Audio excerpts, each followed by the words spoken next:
Rasio adalah perbandingan suatu nilai dengan nilai yang lain. Itu kira-kira definisi dari rasio.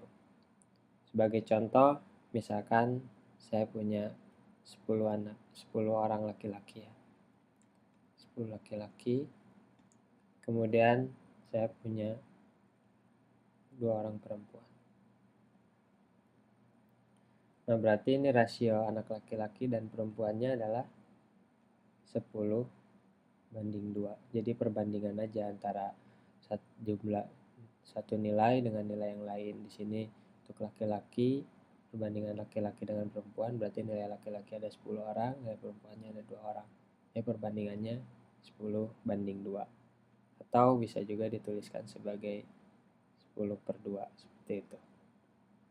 Atau bisa kita sederhanakan, di sini menjadi 5 per 1, atau 5 per 1. 5 banding 1 atau 5 per 1. Jadi artinya setiap 5 orang laki-laki ada 1 perempuan di sini. Setiap 5 laki-laki ada 1 perempuan. Nah, sekarang jika diketahui rasio antara laki-laki dan perempuan adalah 5 banding 1, kemudian jumlah perempuannya ada 100 orang, 100 perempuan, berarti jumlah laki-lakinya ada berapa?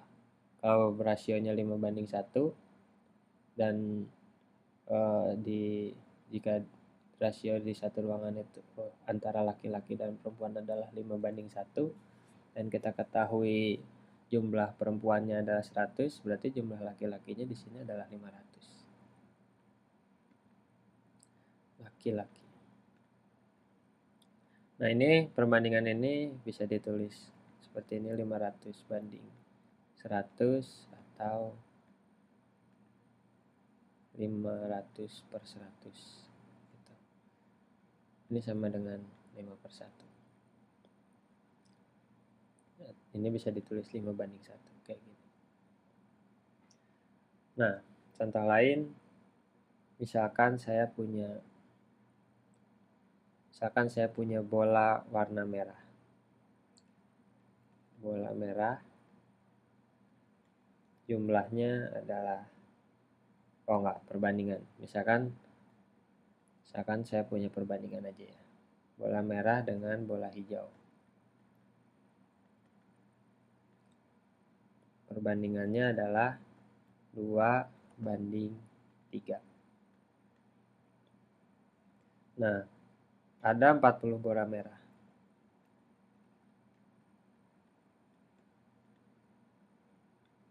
Jadi kita di sini punya informasi tentang rasio bola merah dan bola hijau 2 banding 3. Kemudian kita ketahui ada 40 bola merah. Misalkan di dalam keranjang.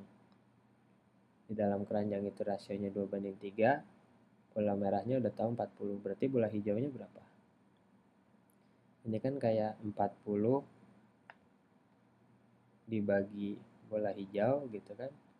Ini sama dengan perbandingannya 2 per 3. Ini gimana kita menyelesaikannya? Ini kita bisa kalikan kedua sisinya dengan 3H ya.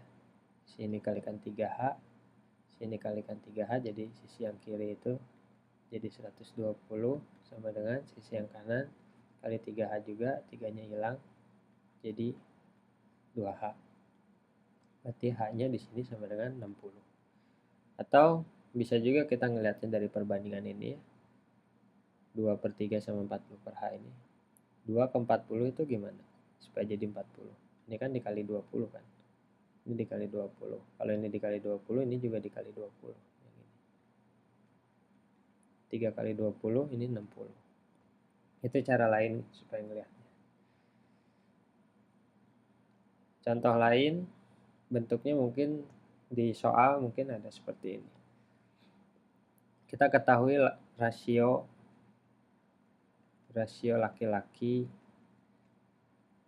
laki-laki dan perempuan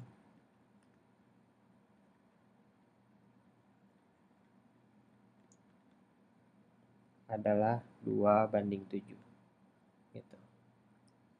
Dalam satu kelas misalkan. Nah, total jumlah laki-laki dan perempuan di kelas itu total jumlah laki-laki dan perempuannya ya, dalam kelas itu pokoknya ada 180 orang kayak gitu.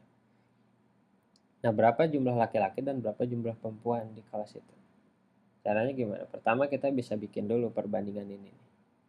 Laki-laki, rasionya kita punya kan, laki-laki banding perempuan itu sama dengan 2/7. Kemudian di sini kita punya totalnya. Laki-laki tambah perempuan sama dengan 180.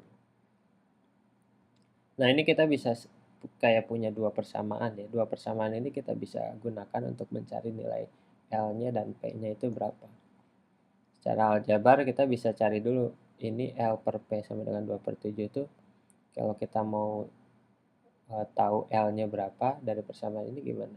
Ini kan bisa L sama dengan 2/7 kali P gitu kan. Nah, sekarang kita udah punya L-nya di sini, kita bisa masukin L-nya itu ke sini. Ini kan sama-sama L.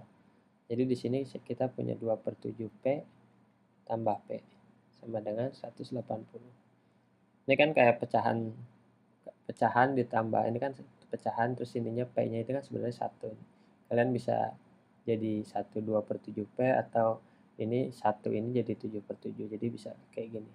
2/7 tambah 7/7 gitu kan. P.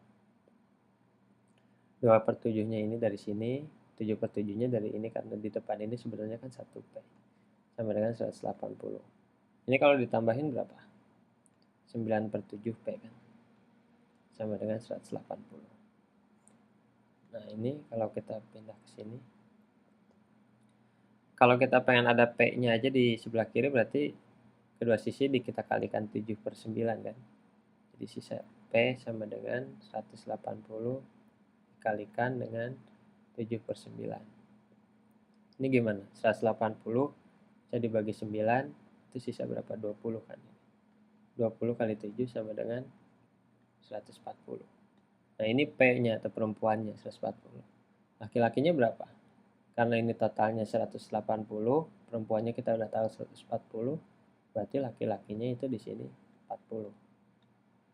Ya gitu. Itu kira-kira soal-soal rasio itu nantinya kayak gitu, kita tahu rasio dari suatu benda dengan benda lain itu sekian, kemudian mungkin salah satunya dari benda satu diketahui nilainya berapa, atau jumlahnya berapa, terus yang ditanyakan adalah jumlah benda yang lainnya berapa, atau bentuknya kayak rasio gini, rasio dari benda satu dengan benda dua, kemudian totalnya kita tahu berapa.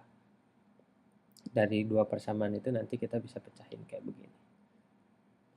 Ini adalah pendahuluan untuk rasio. Semoga kalian sudah mengerti dan bisa mengerjakan soal-soal di buku cetak. Terima kasih.